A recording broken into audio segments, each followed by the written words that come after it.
All right, last week we got the brake lines put onto the Bronco. New brake lines made, ran on it. Here's the brake hoses for the front. Shout out to Tom's Off-Road. They've been where I bought like 90% of my parts from. We got headers. These are shorty headers. I've actually never had shorty headers before. I've always had long tubes. So I don't know what really is the difference. I'm mostly guessing it's just sound and like ease of them fitting, but they were the cheapest ones I could get. So that's what I got. All right, step one, we gotta take these old headers off. Well, there's one manifold that went easy peasy lemon squeezy. But you know, both sides neither can both be ever easy peasy lemon squeezy. Because this side has the dipstick tube mounted to it. And the bolt that's on the dipstick tube has been rounded off by somebody at some point.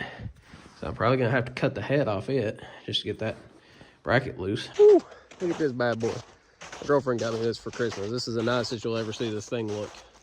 Brand spanking new Milwaukee angle grinder. All right, it's a different day since I recorded the last video, but I'm kind of all over the place. I just got my headers kind of set on this side. I finally got that other one off. I did have to grind off the head of that bolt that was holding the old dipstick on. I went ahead and marked my distributor. That way I could pull the spark plug boots off, because with the spark plug boots on, I could not get this header to fit in here. And it's still a tight fit with this old dipstick. I wish I could get better angles of all this, but I was supposed to have a camera tripod showing up from TikTok, and it's been delayed for weeks now. So that's great. Where's my hardware? Where is my super suit? Looks like these are gonna, on this side at least, they're gonna fit up pretty well. That's what they look like. I mean, they're not hitting anything. And voila, one header is done. And one thing I realized last night is how much this spring is leaning to the driver's side. And that is the notorious Bronco lean is what it's called. Which unfortunately means I'm probably gonna have to take every bit of this back apart and redo everything. When doing headers, or any other type of gasket, you always want to use high temp toothpaste. So the clutch linkage sticks out just a tiny bit too far for them to fit up through there. But with the help of Mr. Hammer and a little bit of enthusiasm, it came up through there. I mean, you know, I just had to pack it a little bit. I mean, I didn't like bend it or anything. You can see, I mean, I didn't do anything to it, but it finally fit. All right.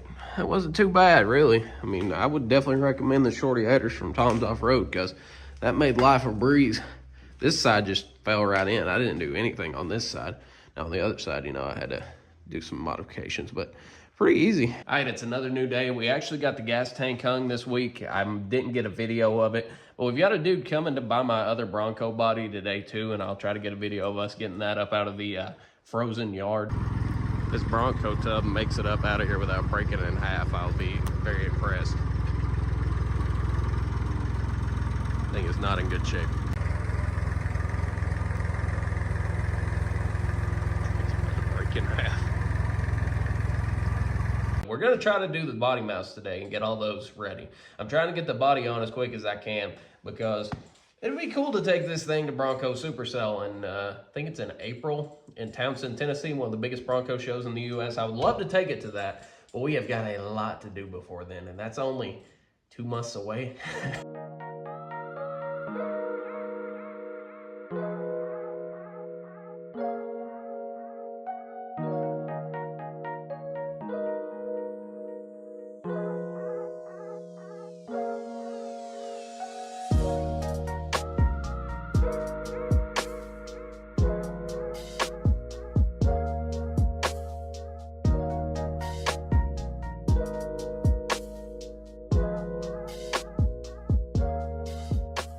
By the way, the guy just came and got the old Bronco body, and we about couldn't get it out of the driveway. I mean, out of the yard.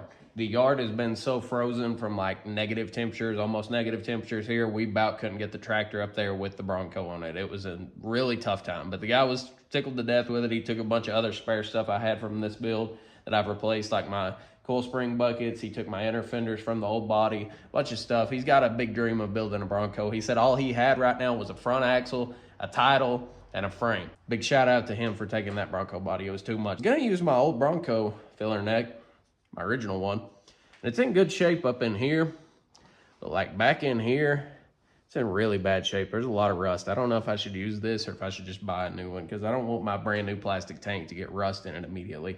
And a new filler neck is only like 50 bucks.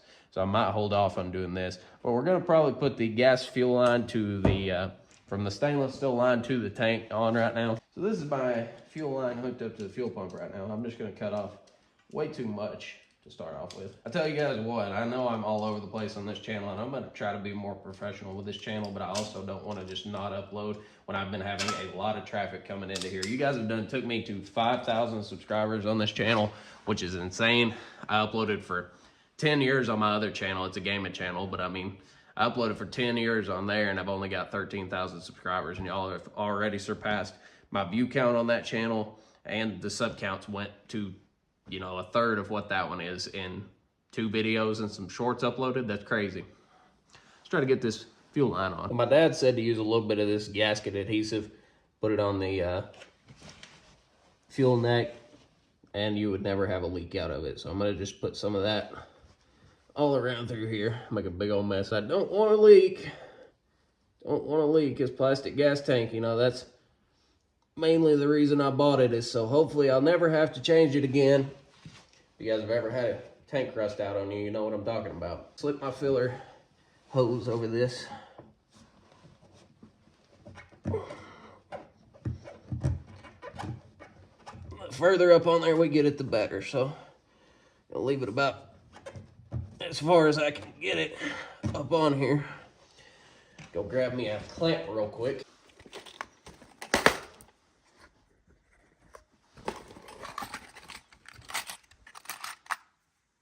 Might need to find a pair of channel locks. Let's run these up on here. Yeah, that clamp's too loose. We need the next size down. Shit. Hopefully this little guy will fit. Oh yeah, that one's gonna be tight though.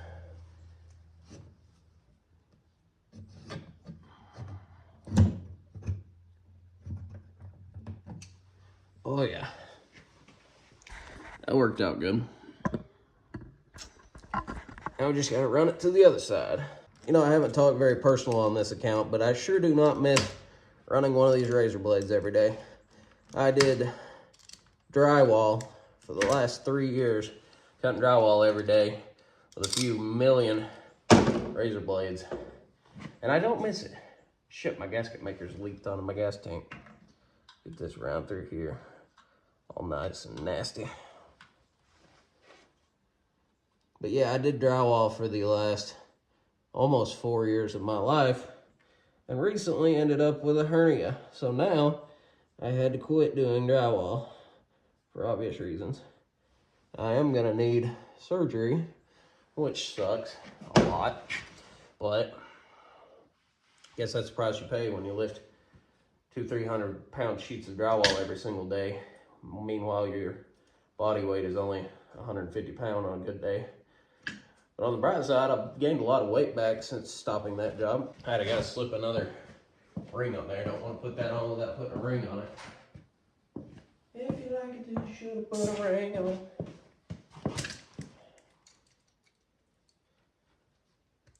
I hope this stuff's not boring to you guys.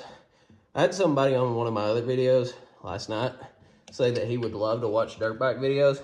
And funny enough, I went through my old archive, because I actually did dirt bike videos on my gaming channel there for a while. Them boys that rode a lot on to get over on the lake, they say keep your nuts on the tank.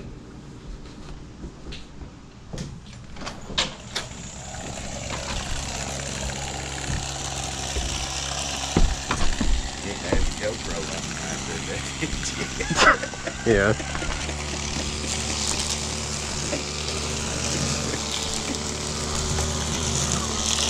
Just for the hell of it, because I used to own a lot of dirt bikes, and I actually have 5 dirt bike vlogs, dirt bike oriented videos anyway, whatever you want to call them. I mean, I could always upload those on here, but I really don't fool with dirt bikes anymore, so it'd kind of be pointless. But there we go. Now we got a fuel line ran, ready to go. You guys know what my problem is with this channel, I guess. I strive for perfectionism. I get that from my dad. He's a very big perfectionist, wants everything to be perfect. And I uphold myself to the standards of like the greatest YouTubers that do this kind of stuff, like Whistling Diesel and Tom's Refurb and Wesleyan Chaplin and stuff like that, and I'm not to that level yet. But I don't want these videos to be boring. I really don't. I would rather upload nothing than upload mediocre stuff. And I know this video is probably going to be boring, and it's been all over the place, and it's been recorded on 10 different days and all that kind of stuff. Like I said, I'm doing the best I can between it being almost negative temperatures and having to do every other thing that I do. I'm very, very close to getting the body on this thing, like I said, and then I can get into a lot more meticulous stuff. Once I get the body on this thing, I've still got to mount the inner fenders to it, the outer fenders to it, the hood, do all that, and then try to get it to line up correctly. And I know that'll be a big undertaking because I don't have any help, like I said, and mounting a hood by yourself is not something that's very easy. Granted, those hoods on these Broncos don't weigh as much as a truck hood, but still, putting a hood on by yourself, it's not an easy task. And then I got to mount everything to the firewall, rerun the wiring, remount the dash inside of it. Plus there's paint body work. I still want to do sound editing throughout the entire body. I did that on my 73 F-250, and I really have been happy with the results of that. That's the quietest old truck I've ever had. But yeah, I'm probably going to go up to the house and order a fuel filler neck. But hopefully when the ground dries out, we can get my other body up here and try to set it down on top of this. Not really sure how that's going to go. Didn't really make any measurements when I remounted. I re-welded the body mounts and then just kind of drilled a hole. And there's a lot of play in it, so hopefully they can shimmy around to where it's supposed to be. But yeah, when I got this thing, I kind of just, my dad was very against me getting this thing because he knew how rotten it was and how destroyed it was and how much work it would take. And I think I've came a long way over the course of a year. I mean, I've redone this whole frame, 3.5-inch lift front and rear, new shocks, new shock mounts, new coil spring buckets, coil springs, drop radius arms. I mean, list goes on and on. I've redone this whole entire frame pretty much, and it's took me about a year to do it. But, you know, I've also had a lot of complications and stuff go on with life, and I have a girlfriend, and there's not that much time in the day to do everything. So hopefully you guys, I mean, I know I've had a lot of people watching this channel. I think the last video got 1,000 views. The first video has almost 6,000 views. That's a lot. I mean, for what this channel is, I mean, it's a brand new channel. That's a lot of views, and I've gotten almost 2.5 million views on shorts, or 2.6 million views. I don't even know how many. We're right there at the able to earn money. Any ads you're seeing on these videos, I'm not making any money off of. They're just putting them on there because YouTube's greedy. But yeah, I kind of strayed off of what I was talking about. My dad was really against me getting this Bronco because of how rotten it was and how much work it was going to take. And he really didn't think that I would be, not that I wouldn't be able to do it, but he didn't think I would stick with it because I had a 79 F-150, that short bed like I've talked about, and we kind of took it down to the frame, and then I just quit on it because you know, I ended up buying more trucks, selling more trucks, doing other projects, and it just got put back and put back and put back. And eventually one day I'm going to get back to it. I promise I will get back to that thing because I do want to build it. You know, I do want to do everything and have a nice short bed built too. But yeah, I've always wanted one of these Broncos. I think they're just one of the coolest old Fords ever made. I still want to get me a tiny Mustang from the 60s too. I think those are awesome. I love watching Tom's Refurb's videos of his Bronco that he has, his Mustang that he has. But I'm going to quit rambling. This was a video that was all over the place. Hopefully you enjoyed it. Hopefully I can make all this footage work and everything together. But very close. We're very, very close to having a Bronco body back on this thing. And then a lot more work is still ahead. I still got to do the body gaskets, the windshield gaskets, the topper gaskets, the mount the front clip on it, and doing carpet sound deadening, putting an interior in it. I'm going to have the front seats reupholstered by an upholstery shop probably. Don't know if I'll do that for a while. I might just throw seat covers on the front seats for the time being, but we're getting there, and hopefully I have made this an entertaining video for you guys. But I'll talk to you guys in the next video. Hopefully in the next video, we'll be putting a body on this thing.